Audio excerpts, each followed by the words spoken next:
As a leader, if you're trying to improve execution, you need to focus on three areas: culture, strategy, and execution. Let's just look specifically at execution.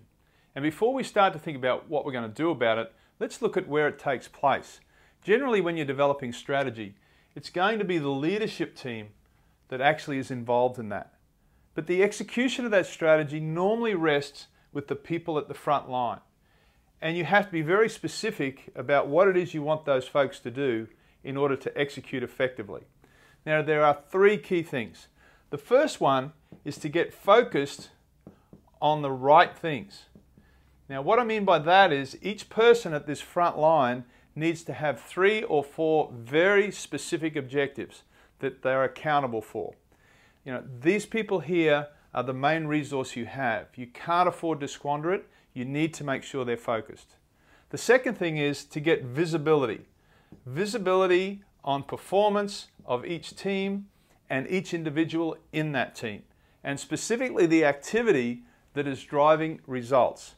Because once you focus on activity, you can adjust it, improve it, and obviously be able to affect the result in a positive way.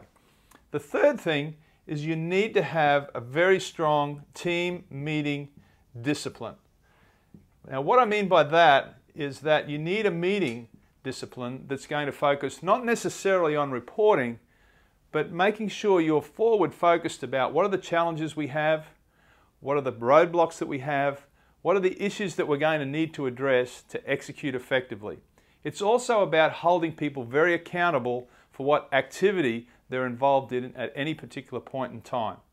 And the last thing is, when the meeting's over, each person in the room knows specifically what action they're going to need to take over the next 1 or 2 weeks.